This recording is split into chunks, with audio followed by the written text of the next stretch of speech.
Okay, so good morning. Today's daf is Ketubot daf Membet, and we are going to begin on the Mem Aleph on the bet at the bottom as we begin the fourth chapter of Ketubot. And let me share my screen and with the outline for today. So we have been talking about seduction and violation and the fact that there are penalties and compensation that are what?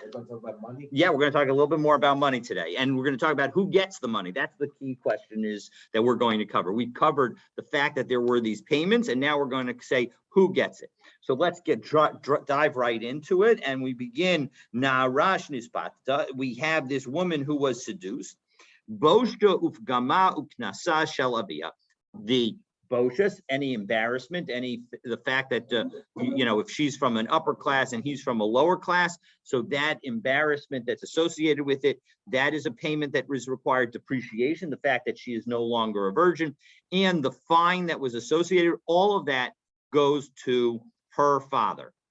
Vatsar b'tfusa, and then if in fact she was actually violated as opposed to seduced, well, then there is a tsar component. And we saw that there was a machlokas about that, but obviously this Mishnah says that the answer is yes, that there is in fact a tsar payment.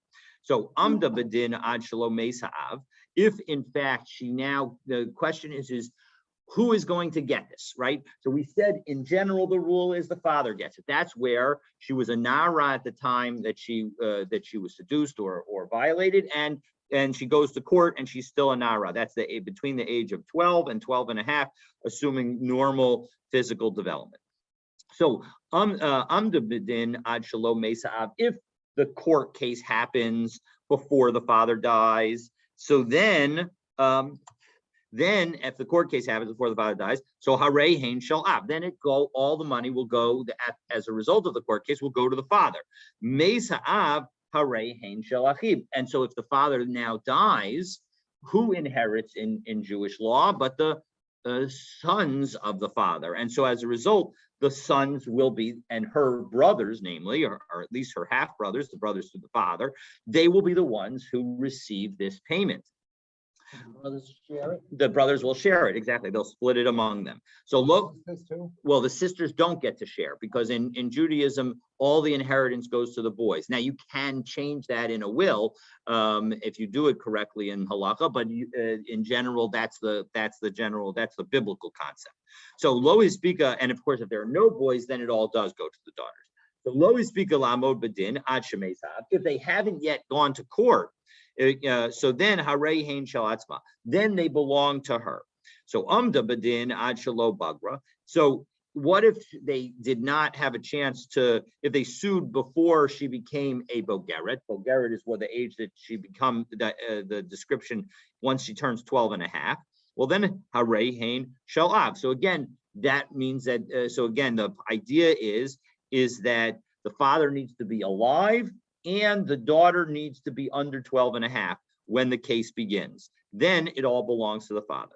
Meis ha'av harei hein shel achin. And so once the father is alive at the beginning of the court case, so then the inheritance will go to the brothers. Lo ispika la'amod badin ad shebagra. If in fact the girl had become 12 and a half by the time she goes to court, harei hein shel atzma. Then everything belongs to her because she is the owner, because she becomes fully independent at the age of 12 and a half.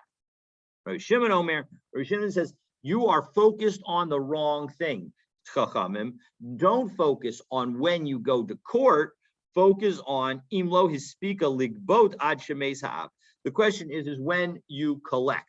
Now I will note that there are two ways to understand this going to court question. It could either mean when the case begins, or it could mean when the case is decided. And there's a logic to each of them. But in any event, the point is that Rabbi Shimon says that clearly what matters is when did the money reach her hands? Okay, harei hein shel atzma. So if in fact the money has not yet transferred, Well, then when it transfers, if the father is no longer around, or if she is now a bogeret, so then it will go to her. Okay, so that is the beginning of, and so now, and Maisa Yada Umitziyasa. However, when it comes to, it seems like even Rabbi Shimon would say that when it comes to her, what she finds, Aval Pisha Lo Gavsa, even though, or what she earns. So now she worked for a day sewing, clothing, let's say, and now it comes the end of the week, and she's supposed to get paid for the week of work that she did. And between when she finished the work and when she gets paid, the father dies. So then, Aval Pisha Lo Gavsa, even though she did not yet collect, Mesa Av Harein Shalachin. The work belongs, the payment for that work belongs to the brothers, because when it comes to work and things that she finds, there we don't focus, even according to Rabbi Shimon, on who has the money, but rather on when was it earned. Because I guess it's more expected, one can understand it. So as a result, there's an expectation that she is going to have it, and it's as if it was already paid. So therefore,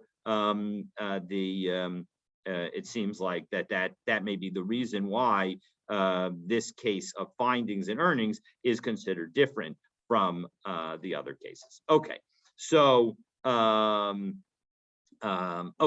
So now the Gemara begins by wondering why we need this Mishnah at all. Okay, so my Kamashmalan, what is this Mishnah teaching us? Tanina, we learned in the Mishnah on Daf Lamed Tet Amud Aleph, Hamifata Nosin Shlosh Dvarim, that the person who seduces gives 3 things, Va'onis Arba, and the person who violates gives 4 things. Hamifata Nosin Boshes Upagamu Knas, Mosav Alav Onis Shenosin El Satzar. Right? That's exactly what we learned in this Mishnah. Well, the Mishnah, the Gemara now answers the obvious answer that the difference is La Via Itzruchle. This Mishnah is teaching us something different. It's teaching us who gets it, that it goes to the father. Well, via Nami Pshita, it's obvious that it goes to the father. So Midika Yahav Mefata, De'ila Atzma, Ama Yahav Mefata, Midaita Avad. But when it makes sense that it all goes to the father, because if in fact it was since we're talking about a case of seduction, so if in fact it were supposed to go to her, why wouldn't the fact that she agreed to it mean that everything is okay? Meaning, why should she get paid anything? It only makes sense that there should be a payment for a mafata case when it goes to the father, when there's some other person who needed to consent. The fact is that she did consent. So Tosfos asked the question, well, 1 second, what about a minor? Why not just say that we're talking about a minor who can't give consent? So Tosfos suggests that in fact this is a more complete answer, because in fact some people say, of course, we say that Remeir says that the knas only applies for a nara. So in any event, the point is that the Gemara wants to assume that the consent actually matters. So Amda Bedin Itzruchalei Plugta the Rabbi Shimon B'Rabbanan. So the Gemara explains, so what's the reason that we say that we actually want to teach this Mishnah, even if everything it seems like is obvious in it? Because we need the Mishnah to tell us this machlokas between Rabbi Shimon and the rabbis, between the fact that of when do we assume that the money is effectively transferred? Do we assume that the money is in the hands of the father as soon as the court case begins? Or do we assume that no, the money is in the hands of the it doesn't get to the father's hands until it actually hits her father's hands. So which is the position of the Rabbi Shimon. What difference would it make? Well, we said the difference makes a difference if the guy dies, if the father dies. If the father dies, so then is it hers and therefore she keeps it, or does it go to his inheritors? Oh, is it hers or is it the seducer's? No. Definitely doesn't get to stay with the seducer. The point is that he's going to have to pay it. The question is, if in fact the father dies before the payment is made, but after the liability exists, so then she gets to keep it, according to Rabbi Shimon, and according to the rabbis, she does not get to keep it. It goes to the brothers because it was as if it's part of the father's inheritance. This would be like if there's a case, right? The plaintiff doesn't have the money until the judgment, right? But yeah, the plaintiff does not. Correct. But even then, even after the judgment, there's still collection. Right. That's true, but he has a lien or he has a claim on it, right? Correct. So that's in part what is being discussed here is the lien that exists sufficient? Again, it depends on how you understand the Mishnah. Is when we say that the case is brought, do we mean that actually that that there's already been a judgment, it just hasn't been collected when we say amda b'din, or do we mean that no, the case has begun even though there has not been any judgment? So there are two ways. Well, if there hasn't been any judgment, then liability hasn't been established yet. That's correct.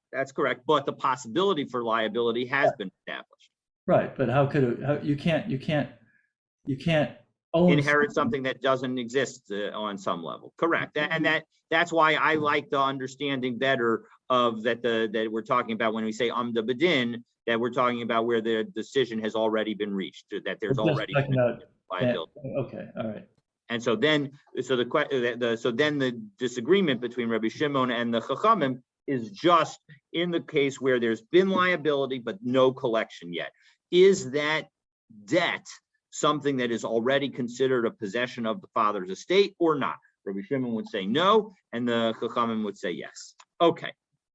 So now that we said this, so now we're going to cite another Mishnah, and then we're going to have a question from Abaye. And the rest of today is going to be dealing with this back and forth that Abaye and Rabbah are going to have in connection with this Mishnah. So let's take a look and see. Okay, so we're first going to cite a Mishnah from Maseches Shavuos. So Tanan Hassam, we learned in this Mishnah in Maseches Shavuos, Lamed Vavam Babet, Anasta Ufitisa SBT. A person claims, we'll say, I'll claim, you violated my daughter, you seduced my daughter. So then Vahu Omer, and now the defendant says back, the person that I accused, the accused says back, Lo Anasti, Lo Pedisi, I did not do that things. Mishbiacha ani. So I say to you, swear to me that you didn't do it. Amar amen. And he says amen, meaning that he does swear. And then finally he admits. So chayav.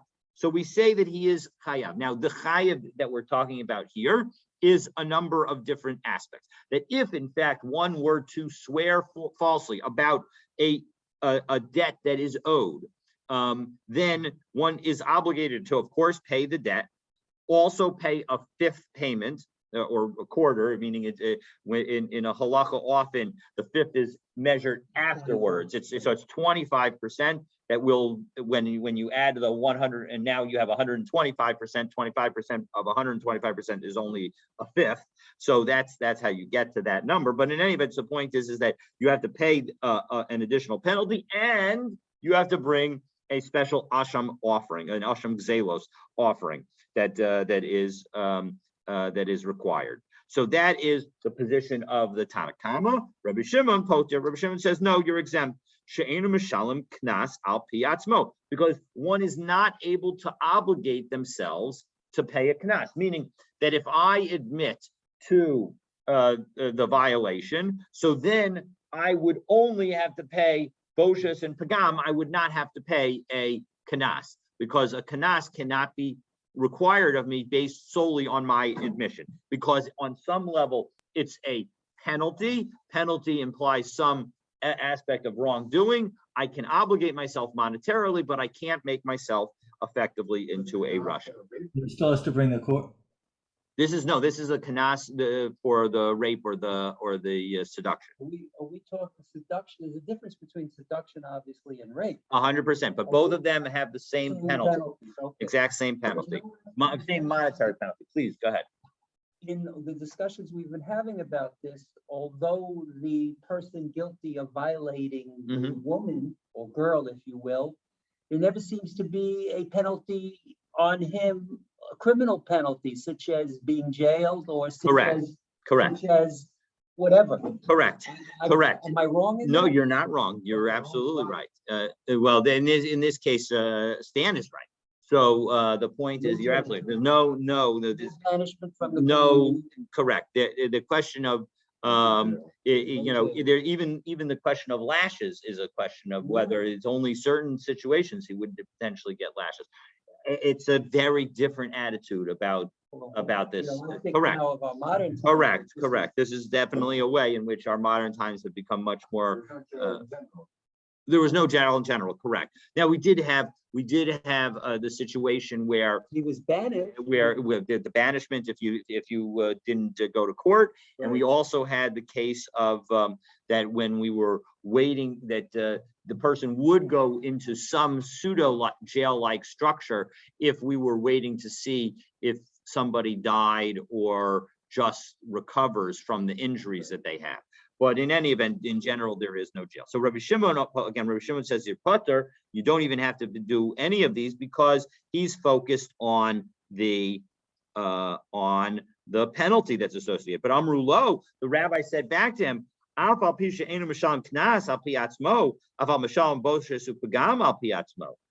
if you don't say that the guy has to pay the knas, he has to pay the boshus and pagam. And the boshus and pagam, those are compensatory. And so those are truly monetary. And so as a result, he should be obligated to pay that. So as a result, because of that, because there are a monetary component that the person is swearing to falsely, so as a result, he would need to pay the fine, the penalty, the 1/5 penalty, and bring an asham, and of course pay the boshus and pagam.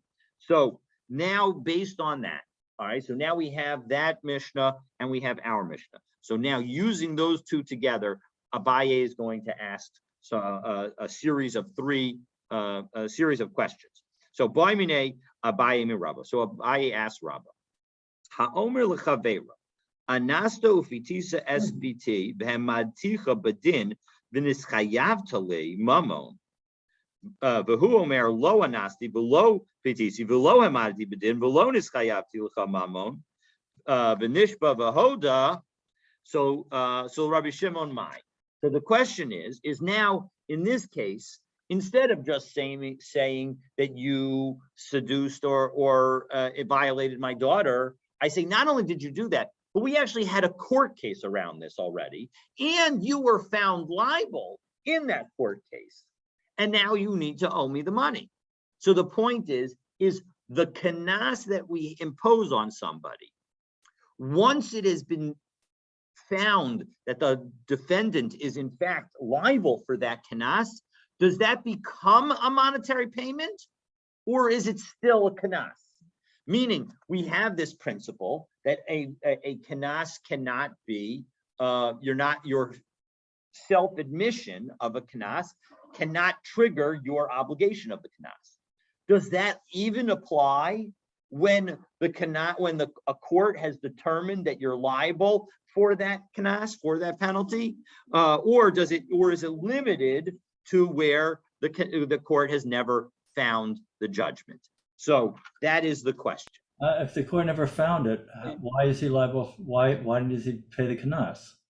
Well, because he skipped town, and so now he's in a different town, and he needs to. And so that's the problem is that you're trying to collect. I mean, that's the question that we often have in collection. Oh, no, but I mean, I don't understand the question. That's okay. The question is the guy has escaped collection, and now I come to the guy, and we were in Israel, let's say, and he says, I'm not going to pay you, so I'm going to Bavel. So now we go to Bavel, and now I try to collect from him in Bavel. And the problem is that I don't have any evidence of the court case that I had in Israel. I've been chasing this guy down. So I come to him and I go through this entire story with him, and he says, no, it never happened. He completely denies the entire thing. And so then finally, he finally feels sufficiently guilty and he admits to it. So that's the question. So do we say Kavan de Amad Bedin Mamona Havai mamona havai umechayav alei korban v'shua. Do we say that since that we had a liability in court found, so therefore it's considered money, and as a result, his denial of this knas is considered as if it's money, and it triggers an asham for swearing falsely. Or do we say no? Whatever it is, even if we've found that the guy is liable for it, it's still a kanas, it's still a fine. So Amar Le, Rabbah says in response, Mamona havi u'mechayev alei korban shua. It in fact is considered money, and he's considered to be obligated to bring a sacrifice for his false oath. This causes Abaye to be really frustrated, and is going to trigger a whole series of additional challenges as a result. So let's take a look. So Esvei, so Abaye says, nah, that can't be, because what do we have? We have a brisa that says the following. Rabbi Shimon Omer, Yachol HaOmer L'Chavero Anasto Fitis SBT. So I might have thought that one who makes these kinds of accusations, V'hu Omer Lo Anasti V'Lo Patisi, that and the accused says that they didn't do it. Hemi Shurcha as Abdecha, or if I accused you of having your ox kill my slave, V'hu Omer Lo Himis, no, and he says it did not. Osha Amar Lo Avdo, or a servant says, he palta es shine v'simisa es eni, that the person knocked out the slave's tooth or eye, and so as a result, the slave should go free. V'hu Omer Lo hi palta v'lo simiti, and the guy says, no, it didn't. V'nishba v'hoda, and then he swears, but then he admits that in fact the accuser was accurate, that in fact he swore falsely. So Yachol Yehechayev, I might have thought that he's obligated to bring an oath offering. Talmud Lomer v'chichesh v'amiso v'fikadon v'sumis yad o v'gazel o ashak es amito o matzah v'eda v'chichesh v'nishpa al hashaker. That what is the case of denial? The case of denial is about a deposit, a loan, a robbery, withheld wages, or a found lost item. So those are the things that are covered in this pasuk. So ma elu miyuchadin shehein mamon. All of these things are pure money. Av kol shehein mamon. So too, everything that's money is what's going to trigger it.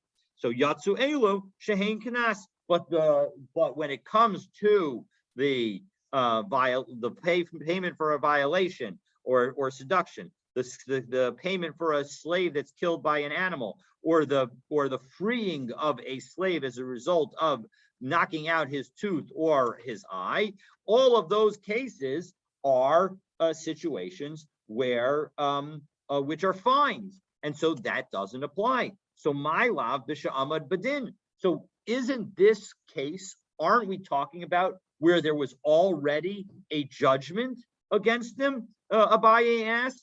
And of course, Rabbah says, "Lo, no." As we turn to Membet Amud. So he says, "No, it was not the Shelo Amad Badin." We're talking about cases where there had not been judgment, but Abaye still persists. V'ham miduresha b'sha'amad badin. 1 second, I haven't told you the entire brisa. If you take a look at the beginning of that brisa, you'll see that it's got to be talking about Amud Badin. Seifa nami b'sha'amad badin. So it has to be that the end of the brisa is talking about where the person was already in court. Dekatani Resha, because in the Resha, what did we say? Ainli ela dvarim shemishalmin aleihem es keren. How do I know that? I only know that one's liable for the penalty of the fifth and to an asham when it's something that you have to pay the principal for. Tashlumi chefel, tashlumi arba v'chamisha va'ones v'hamifata umotzi shemra minayin. How do I know that the same applies for denying a double payment? Now, again, just note the beginning of this brisa we quoted said Rabbi Shimon Omer. So this is not necessarily according to Rabbi Shimon. So Talmud Lomar umala ma'al riba. So in fact, that if you deny it, so then it is considered a misappropriation. Now, Hechidami, what is the first part talking about? Odelo Amad Bedin, right? If you're saying that it was not yet, that they had not had a court case, how could there be a double payment? The only time that you could ever have a double payment for stealing something, again, just as a reminder, if you steal something and you get caught, and I have two witnesses that come, and you deny it the whole time, and now I have my two witnesses come and they testify against you that you stole it, you have to pay me back double. You don't just have to pay me back the original thing, because you didn't admit when you did. And that only exists in a court case, so that we had to have had a judgment. It's got to be that there was already a court case. So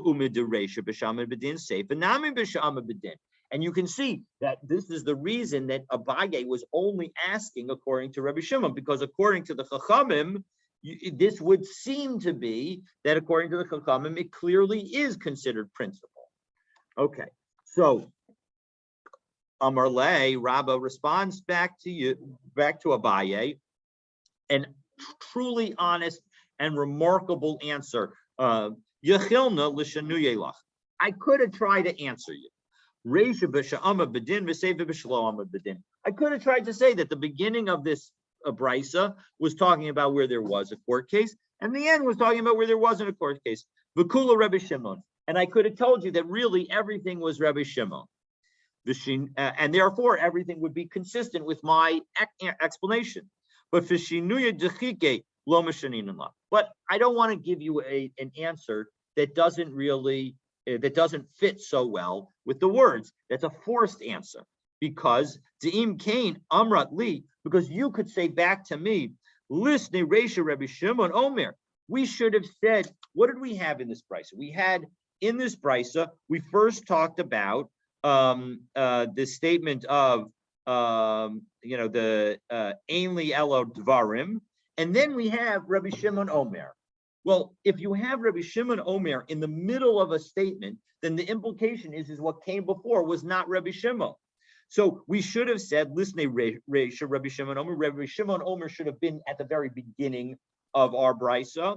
Oh, is they seifa the Rabbi Shimon, or the Rabbi Shimon should have been said at the very end of the brisa, that these were the words of Rabbi Shimon. But when you put the Amar Rabbi Shimon or Rabbi Shimon Omer in the middle of the brisa, you're suggesting that the first part is not like Rabbi Shimon. So Ela Kumula Shaba Amar Bedin. So you're absolutely right. It's got to be that the entire statement is where there already was a court case. The Reisha Rabbanan, the Sefer Rabbi Shimon, and in fact the beginning is the Rabbanan and the end is Rabbi Shimon. Umodino lach le'inyan karban shvua. And so I have to admit that you were right that when it comes to the oath offering, so Rabbi Shimon does not treat the fine after a conviction as if it's money that's already required. Derachmana patre mivechichesh, because the Torah exempts based on the concept of bechichesh, of the denial. That when you take a look at that pasuk, the examples in that pasuk are all involve monetary situations. The failure to give back a deposit, etc., etc. They're all different things that involve money. The key kamina mamon havi. So when I'm going to adjust what I said, that really when I say that it's that a judgment, an existing judgment with respect to a knas is considered money, lahorisho levanav. That is for inheritance purposes. So the idea is, and as Rashi says, it's about 15 lines down in Rashi, lahorisho levanav, misha amad badin. Once there was a judgment, umes ad shalo hispik legavos, even before there was an opportunity to collect the judgment, harehu shal acheha below shala. It belongs to the brothers and not to the man, and not to her. Excuse me. It belongs to the brothers and not to her. So that's what. But in even that, Abaye isn't happy with. So Abaye continues to push. So Esvei, Rabbi Shimon. Back up for a second. Yes. This kanas that we're talking about. Yes, we're focused on the kanas. What is the kanas for? The knas is for either violation or seduction. Okay, that's what we're talking about. Yep, that's what we're talking Not about. the swearing falsely, or that's No, that's no. the korban, right? Look, that's the korban. The korban requires that the underlying oath have been sworn in connection with a monetary debt. And so the question is this knas considered, and once the judgment has been imposed, once the judgment has been reached, is this knas considered a monetary debt? What would be, and what's the argument that it's not, if it is money that's owed?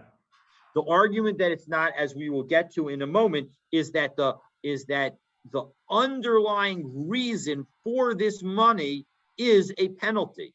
And so as a result, even though it has been actualized as money now, it is still in fact a penalty. And so as a result, an oath regarding a penalty, it's effectively exeris akasuv of the pasuk that we just highlighted, that it all has to be related to an underlying claim of money, not an underlying claim of knas. So it's the difference between a penalty and, let's say, damages. That's exactly right. Whether the penalty is in the category of more like, is it part of the damages? Is it a debt?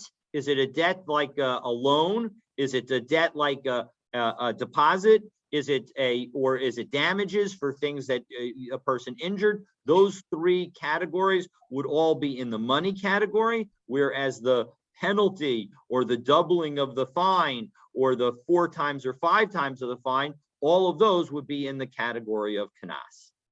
And of course, where the rubber meets the road is we saw at the very end of the last parak, right? The whole issue of what about a tom animal and its obligation. Is that considered? And indeed, the Gemara went so far as to paskin that that's considered a knas, not a monetary payment. So this Just playing word games here, or is there really a you know what I mean? Just trying to figure out what category this is in or something, or is there some real theoretical? I mean, like right. There are two different things, as James just highlighted. When it comes to the knas, admission doesn't trigger an owing. Indeed, you don't owe it if you admit it. So there's that aspect that will make that matters to all of this. But the bottom line seems to be the question, is on some level it seems more like a word game because of the fact that we're learning it all. It's whether or not it's covered by the kichesh pasuk that talks about the denial that is the source for the obligation for giving the korban asha. So if in fact because we're focused just on that source, that's the question: is do we say that source triggers it or not? And since all the things that are listed are all monetary, then the debate becomes when do we focus on the status of the obligation at this moment? That seems to be the Rabbanan's approach. They focus in the beginning of that brisa, right? They said that even the 4 times doubling, etc., all do trigger a korban and do trigger the status of an asham gzelos, whereas Rabbi Shimon disagrees and says no, we focus on the origination of the rationale, and the origination of the rationale was that a knas or was that a monetary thing? Is the Hefza Gavra distinction relevant here? Like if we look at it as a Hefza, then maybe it is part of the monetary, but if it's like goes on the person, then it's not, or something. You know what I mean? I don't want to say that it doesn't. You're probably right that it could. I mean, it would certainly not surprise me if this were dealt with by somebody in that way. Okay. Does it also matter on how much of the 20% he owes? Say a little bit more, meaning like are we including or excluding the knas as part of the 20% as the base to calculate the 20%? No. So I should note, you're absolutely right that there is a knas component to swearing falsely, but the question is the underlying amount. So if the underlying amount would be the original. So if in fact, like according to the rabbis, right? So you have to pay 50, right? So if in fact judgment is decided against the seducer, and now the seducer owes the father 50, and now the seducer runs away, and he goes and the father goes and catches up to him and says, you seduced my daughter, I took you to court, you were found guilty, you owe me 50. The guy says, no, I didn't, and I swear I didn't.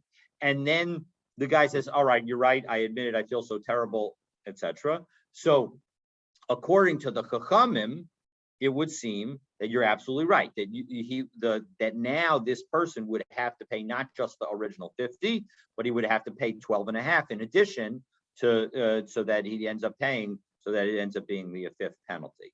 So Rabbi Shimon says no. Rabbi Shimon, that's exactly right. Rabbi Shimon says absolutely not, because the underlying claim is about the kanas. As a result, yes, the guy is going to now have to pay it because it was a judgment, but he's not going to have to pay the 12.5 penalty. No. 50 is just the knas, and then in addition to the 50, you have to pay boshus and pagam. Well, we're going to get to exactly that issue in a moment.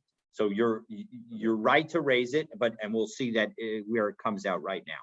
So Abaye says it still doesn't work. You wanted to try and squeeze in a little bit of your monetary thing, but look at our Mishnah, because Rabbi Shimon Omer, im lo hispika ligbod ad shemes ha'av, harei hein shel atzma, right? If she had not yet managed to collect before the father dies, it belongs to her. But if in fact you say that once there's judgment, then it becomes money, and therefore it should be the father's, and in terms of inheritance, well then, it should belong to the brothers. It shouldn't belong to her. So Amar Rava, Hai Milsa Kashai Ba Rabba v'Rav Yosef Esrin v'Tartin Shnin, that it was 22 years that they debated and were unsure about this whole issue. Below Ipra, and it didn't get finalized. Ad de Yosef Rav Yosef Bereisha Uferke. It wasn't figured out until Rav Yosef, apparently after the death of Rabbah, was the head of the yeshiva. Shiny Hasab, and he explained that there it's different. That ordinarily we would say that a knas of mammon would be considered. A knas that was a judgment would be considered mammon. However, and therefore would be something that is subject to inheritance rules and not necessarily go to the girl. But we have a special teaching over here. The nasan ha'ish hashochev imala avia na'ara chamishim kesef. That we have a special rule that the man who lay with her shall give the father of the girl 50 silver.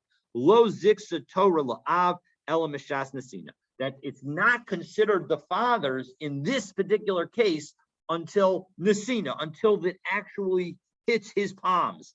The ki ka'amar rabba mamona havi lo risha levanav b'shar kanasos. But when it comes to other payments, that's where Rabbah was saying that money is that the fine after the judgment is considered money. So elamiata gabi eved, when it comes to a slave, diksiv kesef shloshim shkalim yitain la'adonav. There's also the word yitain, which suggests some aspect. So maybe we should also say it has to hit his hand. So hachinami lo ziksa Torah la'adon ela mishas nasina. Maybe we should say wait until it hits his hand. So the Gemara answers yitain lachod v'nasan lachod. No, yitain and nasan are different categories. Yitain is very clearly more focused about the future, and even though v'nasan is the same thing as yitain because the vav changes it, but the fact that it was written in a past has a past aspect to it. That's what Rashi explains. So ihachi tamalomer v'chichesh. Well, 1 second. Why do we need to have the chichesh at all? Tamalomer v'nasan mibayle. In our Mishnah, right? When we said, I'm sorry, in that brisa, when we gave the reason, why did we give the reason of v'chichesh? We should have given the reason of v'nasan. So Amarava, ki itzracha v'chichesh. Where do we need v'chichesh? Kagon sha'amda bedin uvagra umesa. No, we need v'chichesh where where they went to court, and then she became a bogeres, and then she died. So she died. So as a result, the hasam kika yaris avia. So there, the father's going to inherit. Mina dida yaris, and there he's going to inherit it from her. It's not her. It's not as if it was already his, and there, but rather he's inheriting it from her. So ihachi yatsu elu shehen kanas. So mamon who. So 1 second. Why are you saying, when Rabbi Shimon says in the brisa that we're excluding these things because they're kanas? Why are you? It's actually mamon. He's agreeing on some level that these other ones are mamon.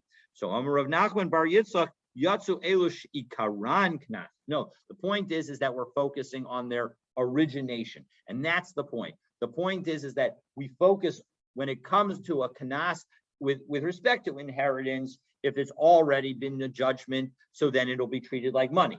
But when it comes to the kanas with respect to the asham gezelos and the false swearing, there it all focuses, according to Rabbi Shimon, it's all going to focus on the origination of the debt. So Esve, so now Abaye has one last challenge. Rabbi Shimon poter. Where Shimon says that you're putter if you swear falsely in all these cases. Because you don't pay the fine by your own admission. So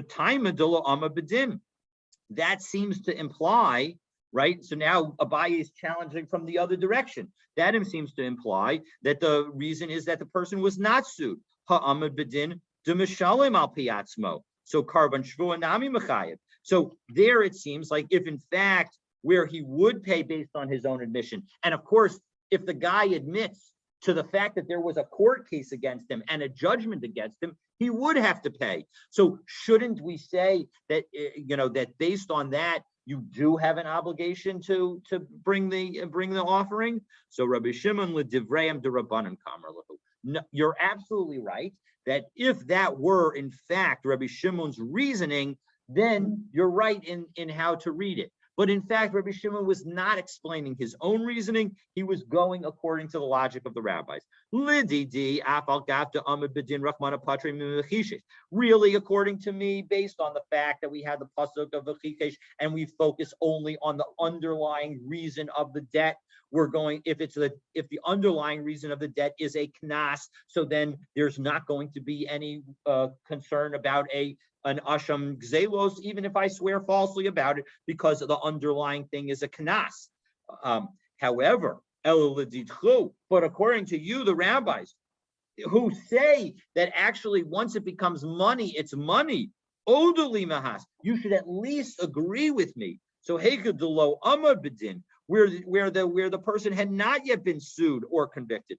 Dekika tava, that when the father demands that the person pay for having seduced, kanasa katava, that at least that in that original case that began our whole machlokas, meaning the case in our Mishnah, you should definitely admit to me that that's considered a fine. Umoda b'kanas pater, and everybody agrees, even the rabbis agree that moda b'kanas is pater. So why aren't you saying in our Mishnah? Why are you saying that the person is chayiv? So for Rabbanan Savri ki katava boshes uvakam katava. That the point is that when I go and I make this claim against somebody, God forbid, and somebody's saying, and the person is making that claim that you seduced my daughter, you violated my daughter, whatever it is, and the question is what's their focus? Is their focus on trying to collect the kanas, or is their focus on trying to collect the Boshas and Pagam?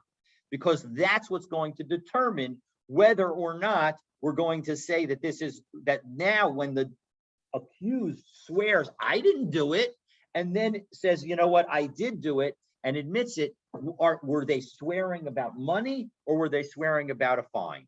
So according to the rabbis, that when the father makes this demand, it was really about the Boshas and Pagam.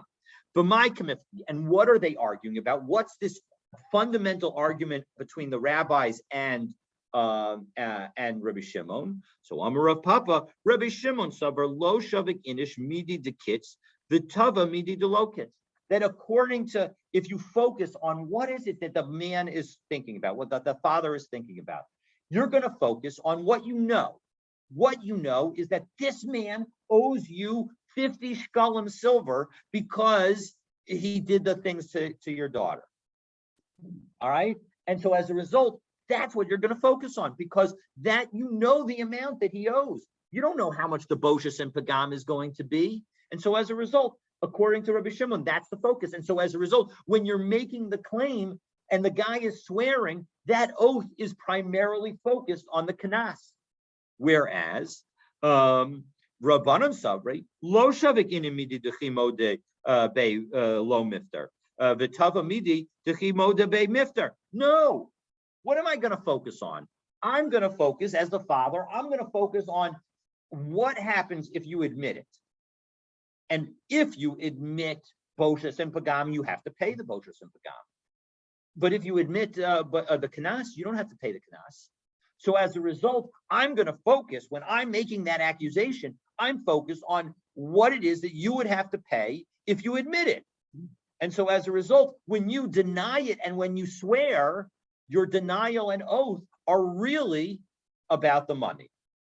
And so that's a disagreement between the Chachamim and Rabbi Shimon, as explained by Rav Papa. And so tomorrow, God willing, we'll turn, stay tuned tomorrow as we begin by addressing the rights that the brothers have to the earnings of their sister. So we talked about the fact that the earnings of the sister go to the father. There are going to be certain situations where the brothers have certain rights to that. And so we're going to turn to that question, God willing, tomorrow. This strange thing. Hold on just a second. James had a question. Kanan, go ahead and speak a little louder.